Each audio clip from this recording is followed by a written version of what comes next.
Good evening friend, welcome to my channel. তো বৃহস্পতিবার দিন আমরা তো নিরামিষ খাই, হয়তো অনেকেও নিরামিষ খেয়ে থাকে। তো ভাবছেন তো নিরামিষের দিন কী রেসিপি বানানো যায়।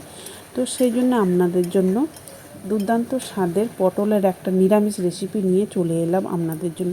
তো চলুন রেসিপিটা শুরু করে যান। এরপর দেখুন, এখানে 8-9টা পটলকে আমি ভালোভাবে খোসা ছাড়িয়ে দু টুকরো করে কেটে আবার মাঝখান থেকেও কিছুটা করে কেটে দিয়েছি, যাতে এর মধ্যে লবণ, তেল, ঝাল, মশলা বেশ ভালো মতো ঢুকে যায়। এরপর কড়াইতে 2 থেকে 3 চামচ সর্ষের তেল দিলাম। তেলটা ভালো মতো গরম হলে কেটে রাখা পটলগুলো দিয়ে দিলাম। সামান্য লবণ আর হলুদ দিয়ে পটলগুলো আমি 2 পিঠ উল্টে পাল্টে বেশ গোল্ডেন কালার করে ভেজে নেব। তো দেখুন, পটলগুলো আমার 2 পিঠই বেশ ভালো মতো ভাজা হয়ে গেছে। এরপর পটলগুলো তুলে নিলাম। এরপর একটা মিক্সিং জারে দেখুন গোটা সর্ষে, 1 চামচ পোস্ত, 4-5টা কাজু বাদাম আগে শুকনো গুঁড়ো করে নিলাম। এরপর তার মধ্যে দিয়ে দিলাম 3 টুকরো আদা, 3টে কাঁচা লঙ্কা আর 3-4 চামচ হবে টক দই। সামান্য জল দিয়ে দিলাম। এরপর এটাকে আমি পেস্ট বানিয়ে নেব।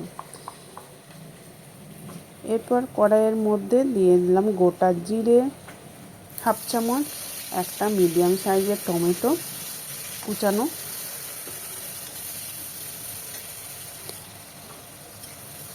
এরপর দিয়ে দিলাম সেই পেস্ট করে রাখা মশলাটা। আঁচটা লো টু মিডিয়াম আঁচে রেখে আমি কিছুক্ষণ কষিয়ে নেব।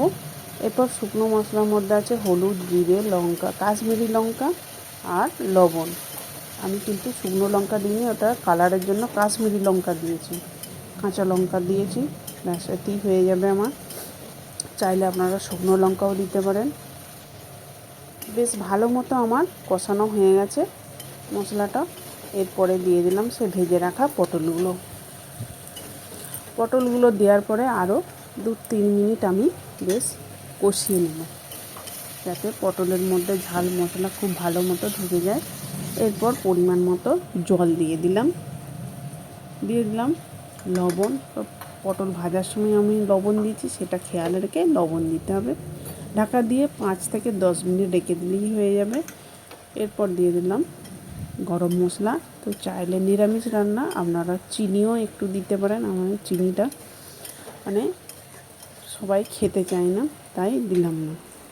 তো দেখুন, আমার রেসিপিটা হয়ে গেছে। গরম গরম ভাতের সাথে দুর্দান্ত লেগেছিল। বাড়িতে আপনারা অবশ্যই একবার হলেও বানিয়ে দেখুন। কেমন হলো কমেন্ট করে জানাতে ভুলবেন না।